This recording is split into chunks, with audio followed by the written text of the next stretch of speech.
میں اس زمانے میں آرٹس کونسل میں سیکرٹری تھا جی. اور آرٹس کونسل کی تنظیم کو بدل دیا گیا تھا، سرکار نے ٹیک اوور کر لیا تھا. میری بہن ڈاکٹر ہیں اور میری والدہ بھی ڈاکٹر تھیں، لیکن میری والدہ بہت بیمار تھیں تو میری بہن ان کو لے گئی تھی علاج کے لیے. تو یہ طے ہوا کہ وہ ضروری ہے، ان کا آپریشن ہونا چاہیے. ٹھیک ہے. تو میری والدہ نے انکار کیا، انہوں نے کہا کہ میں آپریشن پہ نہیں جاؤں گی، کیونکہ میں بچوں نہ بچوں، میں پہلے نعیم کو دیکھنا چاہتی ہوں. وہ کوئی ڈیلے کیا گیا. میں نے جلدی سے اس زمانے میں اسٹیٹ بینک سے پرمیشن دی جاتی تھی جانے وانے کے لیے. پرمیشن لے لی اور میں نے اپنی انتظامیہ سے کہا کہ میں جانا چاہتا ہوں. انہوں نے کہا نہیں، ہم نہیں جانے دیں گے. میں نے کہا میری والدہ کا آپریشن ہے، زندگی موت کا سوال ہے، میں جانا چاہتا ہوں. عجیب رویہ انہوں نے اختیار کیا. اگر کہنے کہ اگر تم گئے تو ہم تمہارے خلاف FIR جمع کرا دیں گے. میں نہیں جا سکا اور میری والدہ کا انتقال ہو گیا. ارے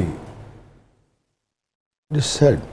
یہ ریگریٹ جو ہے مجھے ہے اور اس سے میں چھٹکارا نہیں پا سکتا. نہیں بھائی، کتنا عرصہ ہو گیا اس بات کو؟ کم از کم 72 میں انتقال ہوا تھا اور 72 میں ہی یہ اس پہ ٹیک اوور کیا گیا تھا.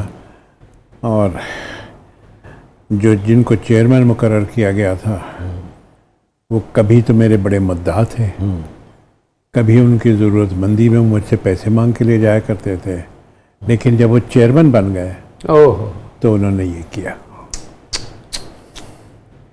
52 سال ہو گئے، مگر وہ تکلیف دیتی ہے بات آپ کو کہ والدہ سے. بہت تکلیف دہ بات ہے. بہرحال یہ ریگریٹ ہے مجھے کہ میں اس وقت اپنی والدہ کے پاس نہ جا سکا جب وہ مجھے آخری مرتبہ دیکھنا چاہتی تھی. Very sad, very sad. Farhan, کوئی ریگریٹ زندگی میں؟ میری بیٹی کا بہت بڑا آپریشن ہو رہا تھا اور میں شوٹ پہ تھا، ملک سے باہر تھا، نہیں پہنچ سکا. بہت بڑا ریگریٹ ہے. صاحبزادی پاکستان میں؟ نہیں، امریکہ میں تھی، مگر آپ وہاں پہنچ نہیں جی سکے. نہیں بھائی، ہیپیسٹ مومنٹ آپ کی زندگی کا؟ ہماری شادی ہوئی یاسمین صاحبہ اور نور جہاں نے سہرا گایا اور فیض صاحب نے سہرا لکھا. کیا کہیں. تو وہ لمحہ جو ہے وہ ایک ایسا لمحہ تھا جو شاید زندگی میں کبھی دوبارہ آ ہی نہیں سکتا. اور وہ خوشی اور ایکسائٹمنٹ دوبارہ پوری نہیں. تاریخ کا بھی وہ ایک حصہ ہے، کیسے بڑے لوگ. بالکل دیکھیں نا، فیض صاحب کا میرا سہرا لکھ دینا، جی جی جی جی، نور جہاں صاحبہ کا، اور نور جہاں کا گا دینا، کا گانا، اور یاسمین صاحبہ کا زندگی میں آ جا.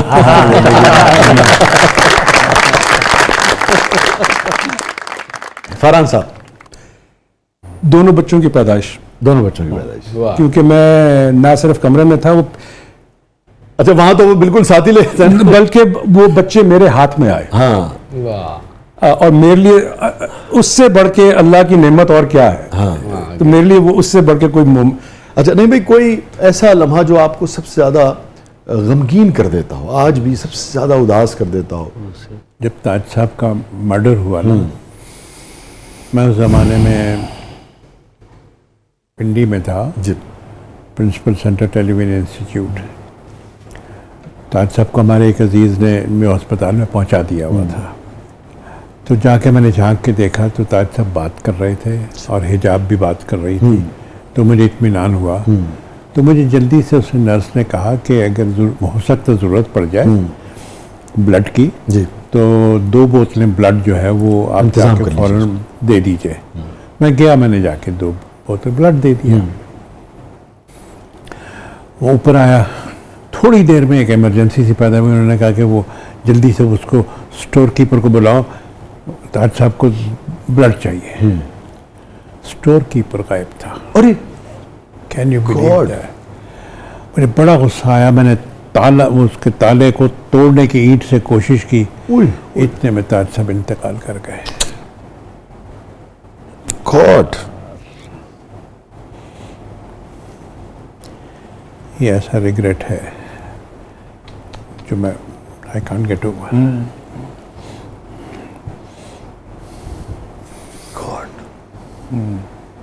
ذمہ داری کے وقت اپنی جگہ پہ موجود نہ ہونا. کتنا بڑا نقصان ہے سر, چیک کریں. گاڈ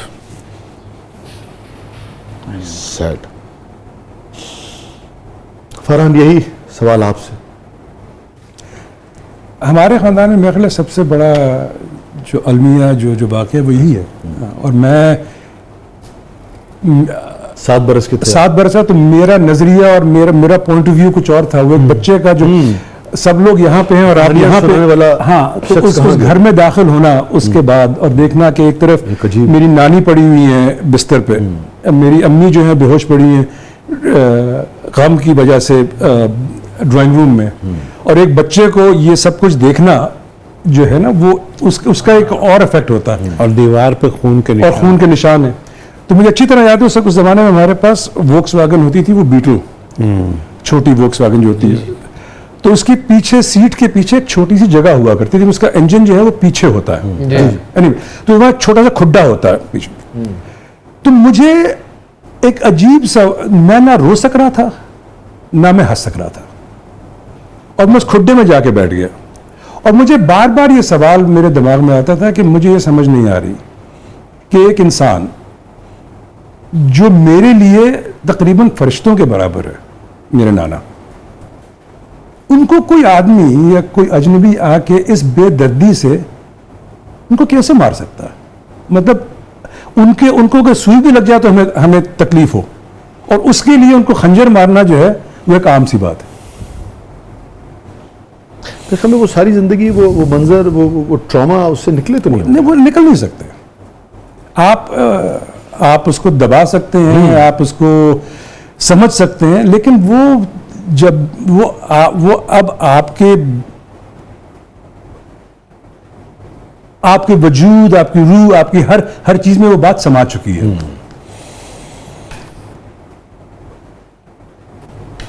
نہیں بھائی, کوئی بات اس سارے سفر میں زندگی میں کسی بھی شخص سے, فرد سے, آپ ہیں اور کیمرہ ہے, اگر آپ کچھ بھی کہنا چاہیں. یہ ایک بالکل مختلف سی بات ہے, یہ میرے والد سے متعلق ہے. جی. میں نے اپنے والد سے ایک دفعہ درخواست کی تھی کہ آپ اپنی بایوگرافی لکھیں. مجھے ذرا شوق ہے بایوگرافی کا اور اپنی زندگی کا, اور ان کی زندگی میں معلوم کرنا چاہ رہا تھا. انہوں نے وہ لکھی, اور جب میں وہاں گیا تو انہوں نے مجھے دکھائی کریں گے بس مکمل ہونے والی ہے. اور اس کا پہلا فقرہ یہ تھا کہ میں یہ اپنی زندگی کے حالات اور داستان جو ہے اپنے پیارے چھوٹے بیٹے محمد نعیم طاہر کی فرمائش پہ لکھ رہا ہوں. میں نے پڑھی, میں بڑا خوش ہوا, میں نے کہا یہ لکھ رہے ہیں, واقعی میں اس پہ لے کے جاؤں گا. اس کے بعد جب ان کا انتقال ہو گیا تو میں پھر گیا انگلینڈ, برمنگھم میں تھے وہ, میری والدہ کا بھی انتقال ہو چکا تھا, لیکن اتنا ڈھونڈا وہ ڈائری نہ, ارے مسودہ نہیں ملا. وہ مسودہ نہیں ملا, پتہ نہیں کہاں چلا گیا, کدھر چلا گیا. گاڈ, وہ میں نے بڑا ڈھونڈا, بہت کیسے خیال آتے ہوں گے, پتہ نہیں اس میں کیا کچھ تھا. کیا تھا, وہ نہیں ملا مجھے مسودہ, اس کا مجھے بہت افسوس ہے. کل خیر. Anything you want to say to anybody? Farhan? Well, I mean, the people who've departed, جو میں نانا نانی, I would love to say I love you once more. It's as simple as that. اور جو لوگ یہاں ہیں, I hope and I wish that I can say it enough times. Farhan, آخری سوال. جب اسٹرگلنگ یعنی کہ دور ہوتا ہے, اسٹرگل کر رہا ہوتا ہے آدمی, تو بہت ساری نیگیٹو باتیں بھی سننے کو ملتی ہیں. تم یہ نہیں کر سکتے, تمہارا کیا کام ہے, فلانا. کوئی ایسی بات جو گڑ گئی ہو آج بھی, کبھی چپتی ہو؟ کئی باتیں جب میں آڈیشن کرنے جاتا تو شروع میں, اب دیکھیے میرا ایکسنٹ تھا, میں امریکن نہیں تھا, میری چمڑی یہ تھی, تو کئی چیزیں ایسی ہیں جس میں وہ کوئی نہ کوئی بات کر جاتے تھے. کوئی بات جو رہ گئی ہو ذہن. ہاں, ایک دفعہ کی بات ہے, مطلب ایک آڈیشن پہ میں گیا, بہت پہلے کی بات ہے, کالج سے بھی میں نے گریجویٹ ہی کیا تھا, تو اس وقت آپ اپنی ریزیومے بنانے کی کوشش کر رہے ہوتے ہیں. تو میرے ایجنٹ نے مجھے ایک سین بھیجا. وہ سین کیا تھا کہ کوئی فلم تھی, اس میں کوئی ایک وہ کنوینئنس اسٹور میں جو وہ ہے اسٹور اونر وہ اس کو کسی نے گن سے کھڑا کیا. اچھا اب میں نے دیکھا انہوں نے مجھے اسٹور اونر کا وہ دیا ہوا تھا. میں کہا اچھا مجھے پتا ہے مجھے کیوں دے رہے ہیں کیونکہ یہ پاکستانی انڈین مطلب کوئی اچھا ٹھیک تو میں کہا اچھا میں کہا اگر میں کاسٹ ہو گیا تو وہ تو چیک مارک ہو گیا نا کہ یہ پاکستانی ہے.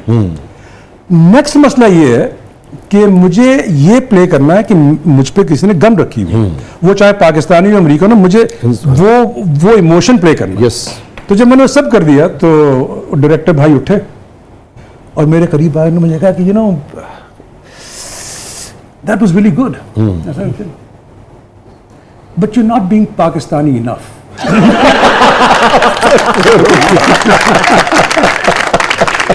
اور اس کے بعد بھائی نے اٹھ کے مجھے دکھایا کہ پاکستانی کیسے بنوں. مثلاً کیا اس کے ذہن میں کیا تھا؟ I'll be very very I'm so scared of you. You don't talk to me. I mean, you know, اس طرح کی وہ ایک stereotypical پاکستانی انڈین جو بناتے ہیں نا اس کو پتہ بھی نہیں تھا کہ تعصب یا نیگیٹیوٹی اس کے اندر کس حد تک رچی ہوئی. اچھا اب میں اسے بہت ینگ تھا مجھے ریزیومے بنائی تھی میں ان لوگوں سے رشتہ بھی نہیں توڑنا چاہتا تھا. ایک عجیب مخمصہ دماغ میں آیا تو میں تھوڑی دیر تو بیٹھا میں سنتا میں کہا ہاں میں کہا سر the problem is that I just graduated from college and what you're asking me to do is only for people who have too much talent. I'm still developing my talent. Well sir thank you so much Farhan Khan تشریف لائے. بہت بہت شکریہ نعیم صاحب. آپ ہم آپ کو گائے ریکویسٹ کرتے ہیں. آپ ہمیشہ بہت عزت سے نوازتے ہیں. آپ کا آنا ہمیشہ ہمارے لیے بہت باعث توقیر ہوتا ہے. اور ابھی ایک جگہ بات کی تھی نعیم صاحب نے کہ یہ جو حیرانی ہے یہی تو سکھاتی ہے. اس پر دو اشعار نعیم صاحب آپ کی بھی نظر ہے. جی جی جی. جو اہل دشت کو ویرانیاں ملی ہوئی ہیں جو اہل دشت کو ویرانیاں ملی ہوئی ہیں نصیب والے ہیں آسانیاں ملی ہوئی ہیں. جو اہل دشت کو ویرانیاں ملی ہوئی ہیں نصیب والے ہیں آسانیاں ملی ہوئی ہیں. میں میر و غالب و اقبال کے قبیلے سے ہوں. ہم سمجھتے ہیں ہر وہ شخص جو طالب علم ہے وہ اسی قبیلے کا ہے.